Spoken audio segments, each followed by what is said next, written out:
내년 성장률은 올해보다 좀 낮아지는 대신 인플레이션도 둔화되는 그런 해가 되지 않을까 생각하는데요.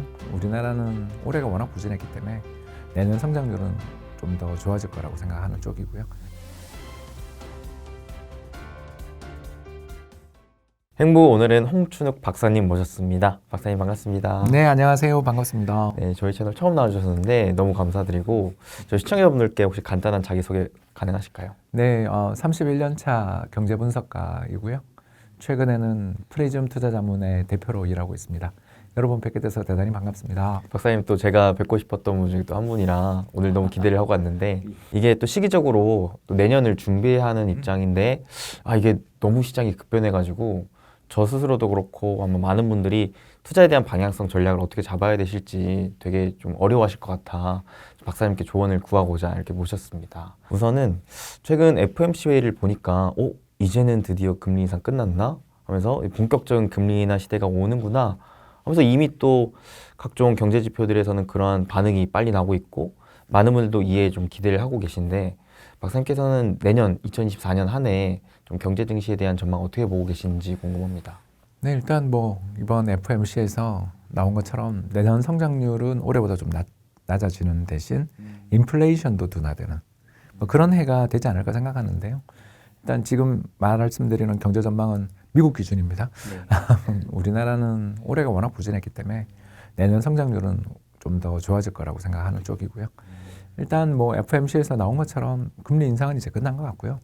근데 이제 인하를 언제 할 거냐에 대해서는 저는 시장의 컨센서스랑은 조금 다른 의견이죠. 왜 그러냐면 저는 미국의 내년 성장률이 연준이 전망했던 1.4%보다는 더 높지 않을까. 더 위로 간다. 그러니까 위로. 미국 경제 성장률. 예, 미국 경제 성장률이 예상보다 더 높을 거라고 보는 쪽이죠. 그 이유는 두 가지인데 첫 번째는 트럼프가 될 가능성이 현재로서는 좀 있잖아요. 그렇죠. 이번에 콜로라도에서 문제가 되긴 했지만 아무튼 트럼프가 된다라고 하면 이 지금 현재 바이든 정부가 펼치고 있는 이민을 받아들이거나 해외에서 ESG 관련돼 있는 아무튼 좀 환경 친화적인 산업들을 많이 받아들이는 이런 정책들이 트럼프는 거의 용인할 가능성이 굉장히 높거든요. 그러면 이제 어떻게 되겠어요? 일단 문 닫히기 전에 빨리 들어가는 게 최고죠.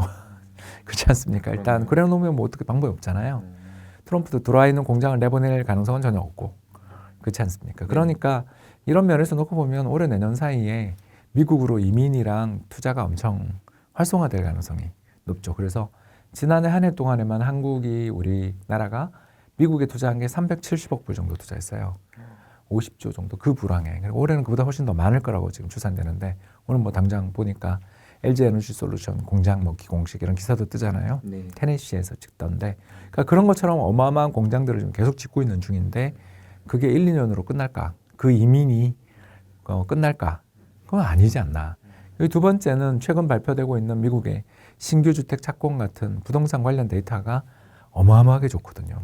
그래요? 예, 그래서 2022년 작년부터 올해 사이에 미국 성장률을 눌렀던 게 건설 투자의 감소. 거기가 성장률을 눌렀어요. 그런데 지금 지난 3분기부터 플러스를 친 데 이어서 4분기에는 숫자가 더 좋아질 것 같은 분위기죠. 왜냐하면 신축 주택 착공이 늘면 투자도 늘 거 아닙니까? 그렇죠. 착공을 하면 이 다음부터 투자가 계속 되는 거니까. 그렇죠. 그러니까 그 근처에 이렇게 가리는 것부터 치기 시작하면 일단 땅 파는 거고 거기 투자는 몇 년간에 이어질 텐데 과연 미국의 건설 투자가 줄 것인가?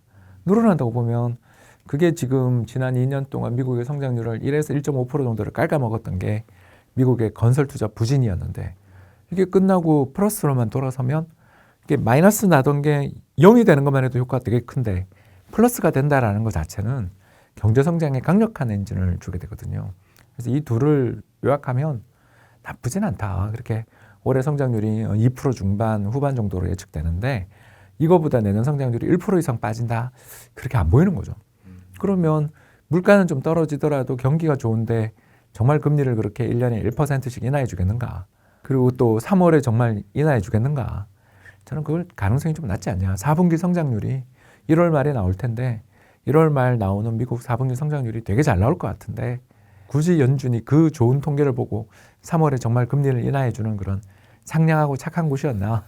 너무 믿지 말자. 근데 일단은 단기적으로는 시장이 너무 사실 좀 과할 정도로 기대를 하고 있는 것 같기도 해요. 과열됐으니까 조정이 나올 때도 됐고, 근데 이제 이 조정이 지난 8, 9, 10월처럼 강력한 가격 조정이 올지 조금씩 쉬다 갈지는 모르겠습니다만 일단 지표가 잘 나오고 있고 기업 실적도 좋으니까 우리나라 말고요. 미국 이야기입니다. 우리나라 기업 실적은 뭐 엉망일 거고요. 그래서 미국 기업 실적들이 되게 잘 나올 가능성이 높기 때문에 또 미국은 실적 잘 나오면 그걸 바로 배당이랑 자사주 매입으로 다 해주는 나라잖아요. 한국이랑 다른 시장이거든요, 거기는. 그러니까 실적 잘 나오면 기업들이 좀 주가 차익 실현 매물들이 나오고 그러더라도 또 내년 1월에 이어질 실적 시즌에서 또 회복할 가능성이 있어서 조정 나와도 미국은 기간 조정 아니겠나? 그렇게 보여집니다. 좀 과열은 지금 과열이죠. 피어 앤 그리드라고 해서 투자자들의 심리가 너무 좀 과열된 거 아니에요? 아니면 패닉이에요? 이걸 측정하는 지표가 있는데 지금은 좀 그리드, 탐욕 쪽으로 굉장히 베리 그리드로 가 있거든요. 그래서 좀 시장이 너무 지금 과열됐기 때문에 한 대 두들겨 맞을 만한 여건은 핑계가 좀 많잖아요. 뭐 홍해에서 드론 공격을 했다는 둥, 뭐 더 나가서 요새 갑자기 FOMC 끝나자마자 미 연준 멤버들이 전부 다 나와서 내년에 금리 인하한다고 우리가 그렇게 명시적으로 이야기한 적 없는데 너네 왜 그래 그러고 맨날 뼈를 때리고 있잖아요. 그런 거 보면 연준 입장에서 너무 과잉 해석하는 거에 대한 부담도 느끼고 있기 때문에 조금 시장에 대해서 톤다운을 시키려고 무척 애를 쓰는 것 같습니다. 연준 멤버들 입장에서 주식시장이 저렇게 급등해버리면 언제든지 태도를 바꿀 사람들이에요. 거기는 지금 물가도 안정되기 시작했죠. 실업률도 낮죠. 그러니까 남아있는 걱정거리는 자산시장 버블 리스크잖아요. 그렇죠. 그러니까 지금 또 건설 경기도 좋아서 집값도 오르고 있으니까 연준 입장에서 부동산이든 주식이든 좀 너무 가격이 과하게 오른다 싶으면 금리 인하 내년에 없어 잃어버릴 수도 있어요. 그건 모르는 거죠. 그 사람들 마음이죠. 그 사람들 전망이나 예측이 실제로 되는 거 본 적이 없잖아요. 우리 그렇지 않았어요? 그렇죠. 맨날 뭐 이 미 연준이 지난 봄에 그 뭐죠 실리콘밸리 뱅크런 났을 때 금리 인하해준다 막 그랬다가 또 8월에 잭슨홀 컨퍼런스 때도 또 금리 인하 신호를 줄 거다 그랬다가 다 그게 빗나간 다음에 얼마나 우리 시장 고생했어요. 연준을 믿다니 저는 그건 좀 이상하다. 그렇게 속아놓고 그 사람들을 믿다니 좀 이상하다. 그래서 약간 과열이다. 괜히 믿는 척하는 것 같다. 그리고 말씀하신 거 들어보니까 확실히 뭐 물가 안정, 뭐 실업률 안정 뭐 이런 것들은 다 좋은데 이제 뭐 경기가 진짜 뭐 금리를 인하시킬 만한 뭔가 위험 사태이면 뭔가 인하에 대한 가능성을 높게 평가를 해볼 수가 있겠는데 미국 경기 너무 좋고 이래서 그런 와중에 또 거품에 대한 리스크도 있는 상황이니까 PR 너무 높잖아요. 21배인가 22배인가 그렇던데 뭐 사상 최고치 다 쳐버리고 특히 나스닥 100이 금방 사상 최고치 쳤잖아요. 이런 걸 보면 좀 무섭죠. 아니 그렇게 정말 좋아? 2년 전에 금리 그렇게 낮을 때에 비해서 정말 시장이 그렇게 좋은가? 생각하면 이렇게 급등할 문제인가 싶잖아요. 그리고 전고점에 대한 저항도 있고 그러니까 미 연준 입장에서는 순순히 시장의 기대대로 금리를 인하해 줄 것 같지는 않다. 저는 금리 인하를 뭐 부인하는 건 아니지만 타이밍을 그렇게 빨리 잡는 거에 대해서는 좀 겁난다. 실망할까 두렵다 정도. 그러면은 인상은 진짜 이제 마무리 단계라고 보여지는 걸까요? 일단 지금 인플레이션이 뚝뚝 떨어지고 있으니까 특히 요새 홍해 사태 때문에 국제유가가 조금 오르기 전에만 해도 60불대에 있었으니까요. 그러니까 작년에 유가 최고치가 130불 가까이 간 적도 한 번 있었으니까 두 번 갔군요. 거기 비하면 거의 반토막 났는데 그건 이제 끝났다고 봐야죠. 뭐 70불이든 60불이든 사이에서 움직이면 일단 그쪽에서 발생할 인플레이션 가능성은 위협은 거의 낮고 그리고 더 나가서 이제 겨울에 난방류 문제들이 있을 수 있는데 어제 보니까 미국 재고가 늘더라고요. 그래서 가스나 휘발유 재고도 늘어나는 거 보면 이미 비축은 다 돼 있는 것 같고 그러면 이제 남아있는 건 지정학적 리스크인데 그건 우리가 모르니까 아니 뭐 정말 거기 반군 이름이 후티 반군인지 저 이번에 알았거든요. 관심이 없었다가 이제 거기가 뭔가 누구 돈을 받았는지 지나가는 상선을 때린 거잖아요. 뭐 보나마나 뒤에 누가 있겠죠. 그 무기를 누가 줬겠어요. 그렇죠. 유가를 올리고 싶은 사람들이 줬겠죠. 그 원유 가격을 올리고 싶은 누군가가 거기를 뒤에서 충동질했다라는 거고 그건 분명히 유가의 반등 요인인 건 맞는데 쭉쭉 올라갈 거냐 그러면 그런 건 아닌 것 같고 뭐 여기에 이제 한 발 더 나가서 세계적으로 중국이 지금 디플레가 심각하니까 중국 디플레가 미국으로 수출되지 말라는 보장도 없잖아요. 국내에서 안 팔리면 가격 인하 경쟁을 할 가능성도 있고 그러니까 인플레는 거의 끝났다. 인플레는 끝났는데 이제 뭐랄까 이제 경기가 나빠지면 팍팍 내릴 거고 경기 안 나빠지면 그냥 예전에처럼 1년에 한 번 할 수도 있는 90년대는 1년에 한두 번밖에 금리 조정 안 하고 그런 적도 많았거든요. 그래서 굳이 우리는 분기 한 번씩 할 거다 이렇게 우리는 애써 기대를 하고 있는 거지만 안 할 수도 있는 거고 연말에 한 번 해줄 수도 있는 건데 너무 달리지 말자. 아무튼 근데 국제유가 이렇게 떨어지면 미국 소비 심리가 되게 좋아지거든요. 그렇지 않겠습니까? 그렇죠. 우리만 해도 지나가다가 저희 집 근처에 있는 그 주유소 갔는데 지난주에 넣었는데 1633원이더라고요. 얼마나 좋은지. 사람들이라는 게 이런 원유나 이런 가격들에 의해서 좌우되는 게 크고 더 나가서 우리가 한전 얼마나 걱정했어요.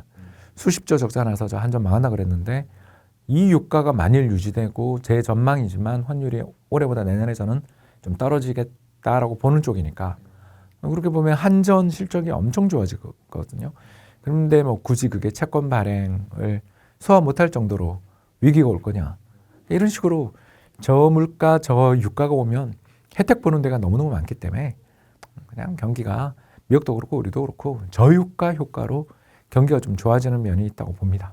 근데 사실 우리나라 입장에서는 그래도 미국이 좀 금리를 낮춰줘야 좀 외국인 자본도 좀 들어올 수 있고 뭔가 경제도 좀 안정적으로 잡을 수 있고 그럴 것 같은데 지금의 고금리 기조가 유지되는 상황에서 우리나라 내년 경제 조금 그러면은 휘청일 수도 있을까요? 가능성은 있죠. 우리나라야 뭐 오만 사건에 다 반응하잖아요. 미국 경기 나쁘면 그런다고 폭락하고 중국 경기 나쁘면 중국 경기 나쁘다고 폭락하고 맞아요. 우리는 언제 오르나.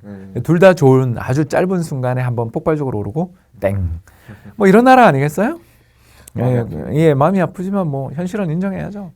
그래서 저도 뭐 내년 시장 좋게 보지만 우리가 좋다는 뜻이 아니고 미국, 일본 시장을 저는 좋게 보고요. 한국 시장은 그냥 저는 비중 확대 정도지 바이까지는 못하겠어요. 진짜 바이콜은 작년 이맘때도 한국 시장에 대해서 이 가격에 주식 안 살 거면 주식 시장 그냥 떠나라 라고 할 정도로 주식 시장 좋아하는 사람 한국 주식 좋아하는데 2100포인트에서 지금 한 2600 근처잖아요. 그렇죠. 그러니까 한 20% 올랐잖아요.